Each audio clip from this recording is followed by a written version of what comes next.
Okay, so what we've got here is a cell that's got 4 chromosomes. Okay, and thing to be aware of, this is a chromosome here, but likewise we can have a chromosome that consists of 2 chromatids. So that's a chromosome that has replicated, and that would be held together by a centromere. So a chromosome can look like that, or it can look just like that. Okay, so when you're wanting to know how many chromosomes a cell has, you're either counting individual ones or just the centromere.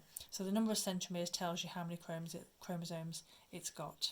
Okay, so as I say, we've got our cell here with 4 chromosomes, and notice I've done them different colours. That's because we've got homologous pairs of chromosomes, and in terms of those homologous pairs, all that means is you've got a maternal and a paternal in the pair. So that, say for example this is chromosome number 1, you've got a maternal number 1 and a paternal number 1, and they have the same genes along the loci, so the same genes at the same positions along the length of the chromosome.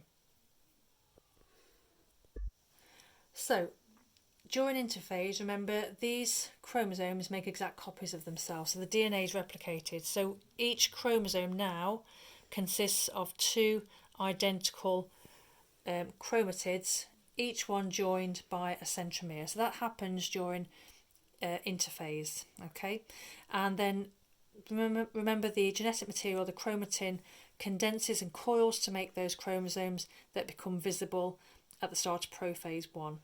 And remember, the nuclear envelope disappears, the centrioles appear at opposite poles of the cell, the spindle fibres form, and then we move into metaphase 1. Now, one thing to be aware of before we look at metaphase 1 is that these pairs of chromosomes can be in any position, so they could look like that, or likewise they could look like that. And what that means is we have a random arrangement of those homologous pairs, and that's what's called independent segregation. Okay, likewise this pair here, they could be like that with the maternal on the left and the paternal on the right, or they could be like that. Okay, now between prophase 1 and metaphase 1, another thing that we have that gives variation to those gametes is crossing over, and crossing over is where the pairs of homologous chromosomes lie next to each other, and the sister chromatids next to each other cross over. Now in reality they cross over at many points, and each point is called a chiasma, and what you'll end up with are recombinant chromosomes, and that just means whereby they've got a different combination of genetic material. Okay, so we've got our homologous pairs of chromosomes that have undergone crossing over. Now, as we get to metaphase, remember metaphase is where the chromosomes line up at the equator. In meiosis 1, it's where the homologous pairs of chromosomes line up. Okay, and as I say, that can be in any order. So you could have those there, likewise, they could be like that. Then during anaphase 1, these pairs of chromosomes are pulled away from each other. So contractionary spindle fibres, those chromosomes are pulled to one pole of the cell, likewise these are pulled to the opposite pole, and so we end up, after telophase and cytokinesis, we end up with 2 daughter nuclei, each one having half the amount of chromosomes. So here this has got 2 chromosomes, so half the number of chromosomes as the parent. Likewise, this one has got half the number of chromosomes. That's 1 chromosome, that's another chromosome. So at the end of meiosis 1, we have 2 daughter nuclei, each that are now haploid. Okay, so we've gone from that diploid, 4 chromosomes, to haploid, 2 chromosomes. Okay, so now each of these nuclei, so this one and this one, go into meiosis 2. And meiosis 2 is essentially mitosis. It's where chromatids in a pair of chromatids in a chromosome are separated.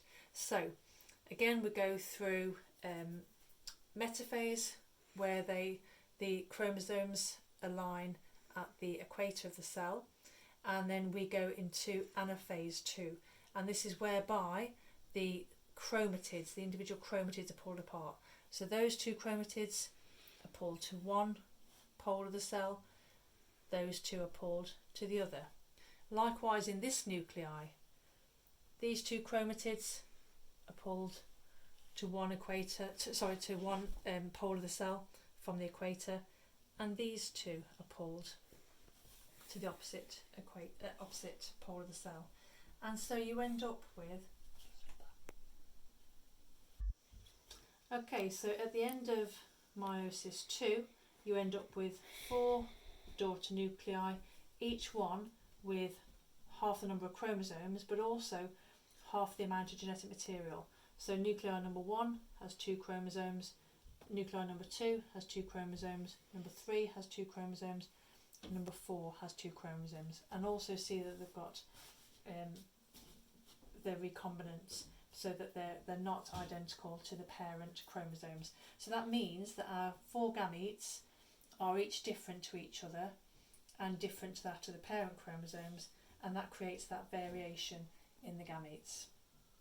Hopefully that makes sense. So as I say, meiosis 1, you go from having a cell that has got diploid number of chromosomes to haploid, so it halves the chromosome number, and then at the end of meiosis 2, we've got half the amount of genetic material. Okay, and as I said, meiosis 2 is just like mitosis. Hopefully that will make sense. Hopefully it makes it a lot clearer for you. Any comments, just let me know. Thanks.